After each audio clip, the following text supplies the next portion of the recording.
Hey guys, so we're going to be creating a dynamic loading screen that loads asynchronously between scenes in this video. If you like what you see, you can definitely hit the like button, subscribe to the channel for more tutorials and tips and tricks inside Unity. And so here we go. As you can see right here, we have a small little screen that is the first screen, the main menu screen. We hit the button, it moves into the loading screen.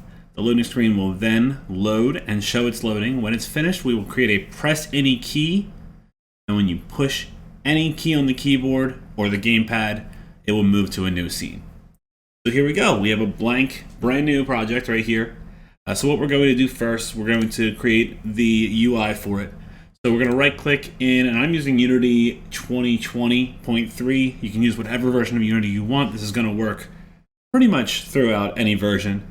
You're going to do UI, and you're going to create a new canvas. So call the canvas UI. Doesn't really matter what you call it. We're going to change this for the canvas scaler to scale with screen size, 1920 by 1080, with a 0.5 match from width to height. And that's because my screen is 1920 by 1080. If you're using an ultra wide, you can use the resolution of your screen. It doesn't really matter. It's just so that if you were to change the sizing of the window and have this be free aspect or have this be 21:9 or anything like that, it won't distort the images. So now we have the UI created. Inside the UI, we're going to also create a button in TextMesh Pro. You're going to have to import the TMP Essentials, which is normal when you create a new TextMesh Pro project. If it did not create this pop-up here, you're going to have to go and import TextMesh Pro into your project using the package manager or the asset store based on the version of Unity you have. By default in Unity 2020, the TextMesh Pro library is already built in to the project. So inside here, if we click on button, click F, it'll bring us to where the button is inside the scene. There's a quick little thing to get a full screen too. So if you hit Shift and space on the screen you're hovering over, you can see the entire screen. Now I'm in the scene.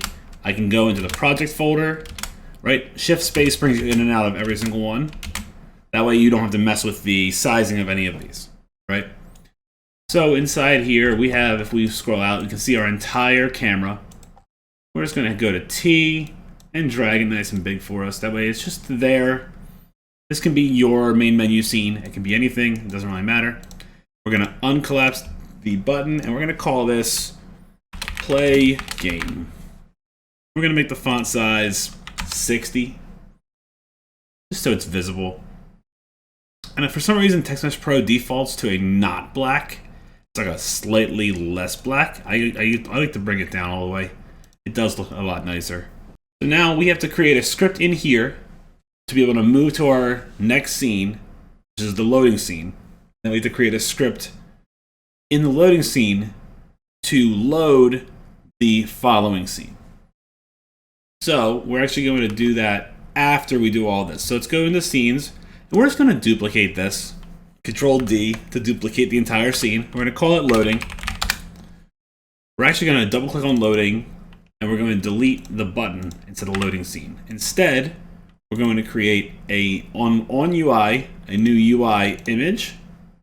We're going to call this loading bar. Let's just make it, let's hit T and just drag it out all the way like this. Make sure it's centered, make sure the X is 0 in the rect transform. So what we're going to do is we're actually going to go and grab a white square. A white square can be anything. I'm going to go into a pixel program called Pixel Edit. It's about $9. You can go into Photoshop. We're literally going to create a 1x1 matter because it's a UI object. We're going to make it white. And we're going to export it. So we'll just save it and export it. We're going to make a new folder here called UI. We're going to call this white box. Okay. Now that that's made, we can literally go in and grab that sprite that we built right here. And the important part about this here is we're changing this object from white box to filled. Change the radial to horizontal. Now if we pull this filament out, look, we created a dynamic loading bar, right? We have one more thing we need to do, is we need to add in another TextMesh Pro object. So it's actually going to be UI text TextMesh Pro. And we're going to call this press key.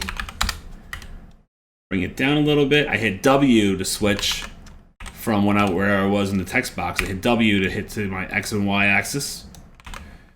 So we're going to bring this just underneath it, and we're going to make it a little bit bigger. Do like 80. Make the width 500. Center it. We're going to call this press any key. Now, we added a content size fitter as a component. We constrain this to preferred size. It will always fit on one line, unless we tell it to otherwise. It will now always fit based on the content size fitter. So now we can actually turn the press key button off. We don't need it on yet. So we're going to save. We need to duplicate one more scene. We're going to duplicate main one more time. We're going to call this game. And inside the game scene, we're actually just going to put, instead of a button, let's just drag the text object out of button so it's underneath UI. Delete the button. And this is going to be bright white. And this is going to say game started, just so we know it's a different scene. So now we have the main scene. Let's save it. We have the main scene, loading scene, game scene. First thing, we have to be able to transfer between all of these build scenes. So go to File, Build Settings. We already have main built in, which is the one that usually says default scene or untitled. We changed that one to main. We're going to drag loading in underneath it and game in underneath that. Now we can exit out of that. Now those are all built into the actual game. Let's create a new script on the UI here. So first we have to stay organized. Create folder. Scripts. We're going to do a new C# script. We're going to call this main menu. Remember, scripts do not have any spaces in their names. Let Visual Studio open up.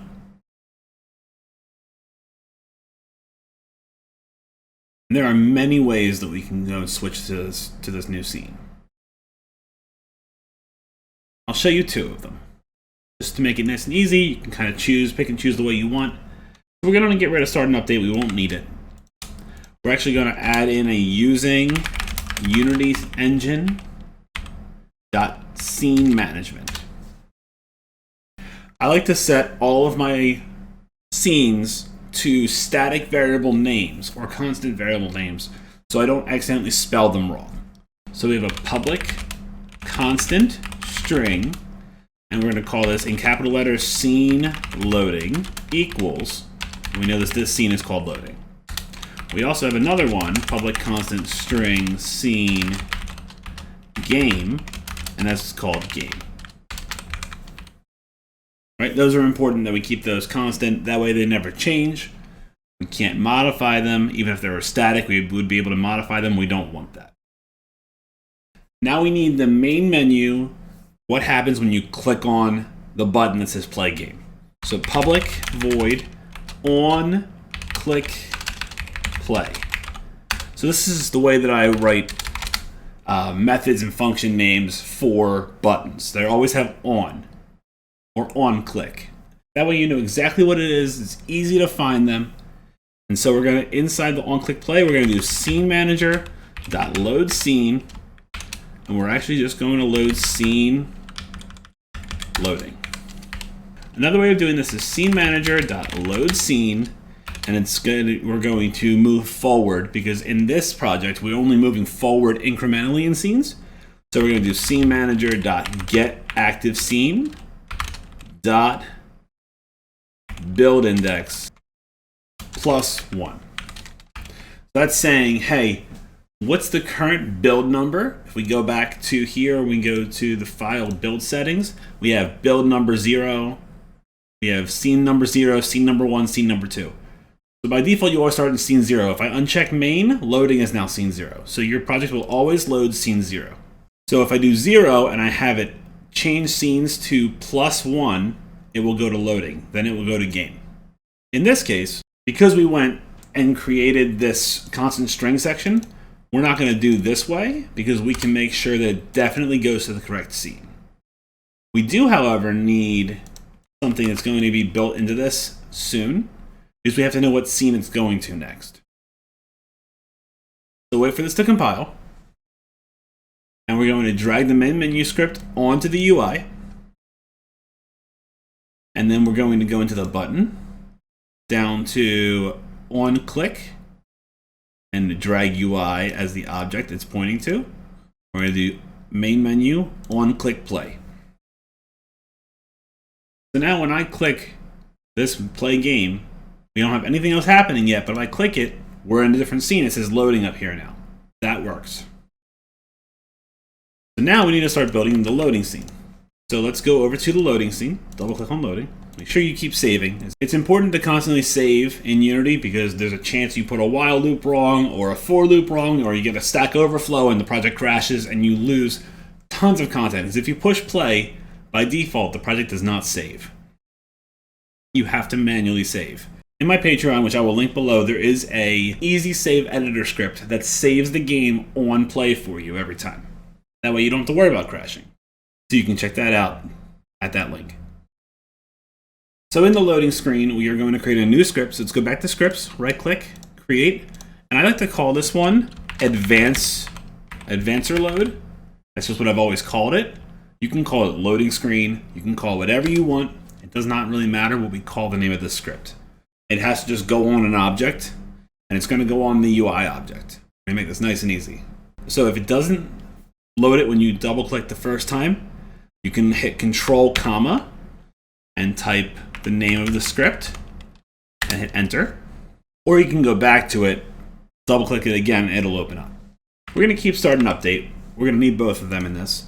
We are going to add in a public static variable that is a string that is going to be called scene name. We're going to pass in, when we click, what scene that goes to. So now that we've done that, let's go back into main menu. In here, we're going to do, before we load the scene, Advancer Load, or whatever you called your loading screen, dot scene name. It's going to equal where this is going. So scene loading. The Advancer Load script, or the loading screen script, does not need to know what scene it's going to.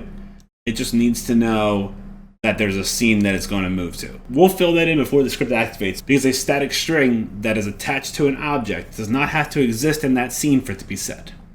We have a couple things we're going to add in here. We have a public, let's make sure we use Unity Engine.ui and also using Unity Engine.scene management. Those are both important. So inside the UI, we're actually going to add in an image. We're going to call this loading fill. We're also going to add in a public game object called press any key geo. Let's also create a public async operation, loading operation, which is the system that loads the next scene for us. We also have a private bool called isLoadingComplete, which is by default false. So inside start, I like to make sure that the loading screen does not buffer or stop or anything. If you were to alt tab out or anything like that, we want to make sure that it's accessible and ready. So application.run in background is true. You can have that be false after getting out of the Advancer Load or out of the loading screen system. But I prefer this. This always feels good. You can, if you want to, also change the cursor.lock state to be confined, which means that the cursor will not leave the border unless you alt tab out. Let's create a public void called load. We're just going to call it load. We are actually going to also create another bool called canLoad, which is by default false. So here, canLoad is going to equal true. We have our loading operation to equal scene manager dot load scene async scene name, but loading operation dot allow scene activation is false. The reason we're doing that is if the allow scene activation goes to true, when this is 100% loaded, the game will move to the next scene without our choice. It just does it. Which is totally fine, and a lot of games do that. When the load is done, it's done. We like to give the player that choice of when they get to go into the game, especially if there's a time-based system in it, or there's some kind of high score, right? So in update, the first thing is if not can load, return. So we don't want to load the game. We don't want to have the load happen or anything if we are not ready. Now, inside update, we have loading fill amount. Remember, we changed that image from simple to filled. Is going to equal loading operation progress. Now, if loading operation progress is greater than or equal to 0.9, which is not 100% of the way, but it's most likely there, is loading complete is now true, and press any key go, the game object, .set active is going to turn on. That way we know it's available. Now we need to check to see if you press anything after it's loaded. So if is loading complete and input .any key down. All we do here is loading operation .allow scene activation equals true. And that's it. The difference between having a key press and having it just auto load the next scene when it's finished loading is just moving this loading operation up there. So when the progress is complete, you don't have to have a press any key, so you would hide this one too. And you would just have is loading complete, loading operation, scene activation true. Done, that's it. For us and for our project, we're actually going to go in and have this press any key appear, and then you have to push a button. I actually messed this up. We actually want this in the on-click play. We want to make sure that the scene is going to be loading the game. I'm sure you guys probably caught that. So we have everything in there. We have to make sure that we go back to the loading screen. In the UI, we need to drag the advancer load onto the UI object. We have the loading bar as the image.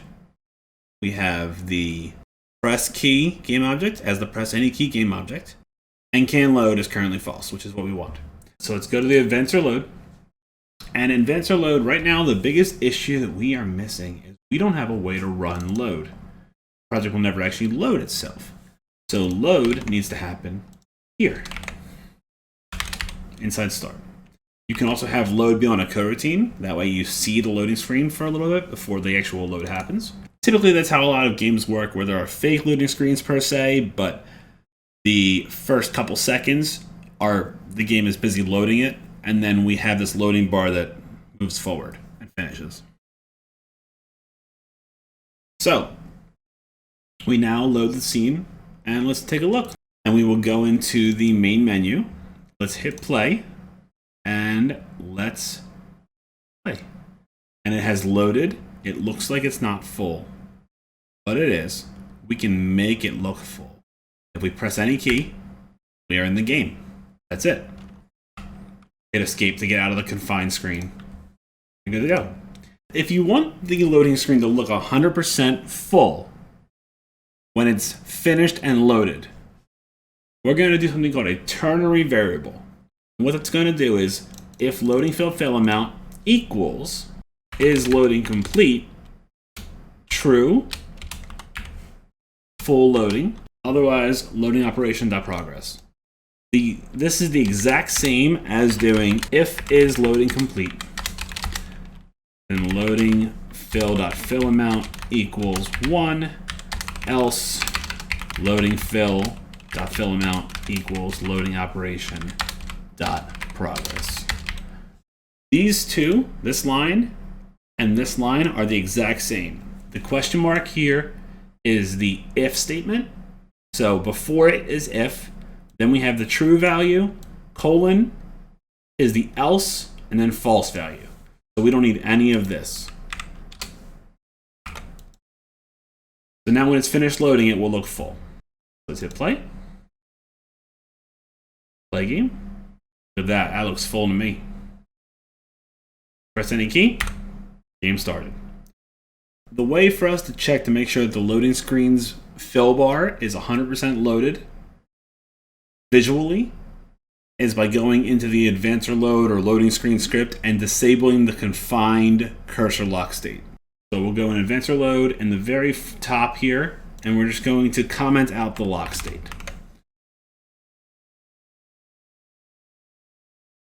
Try it. Play game. Open loading.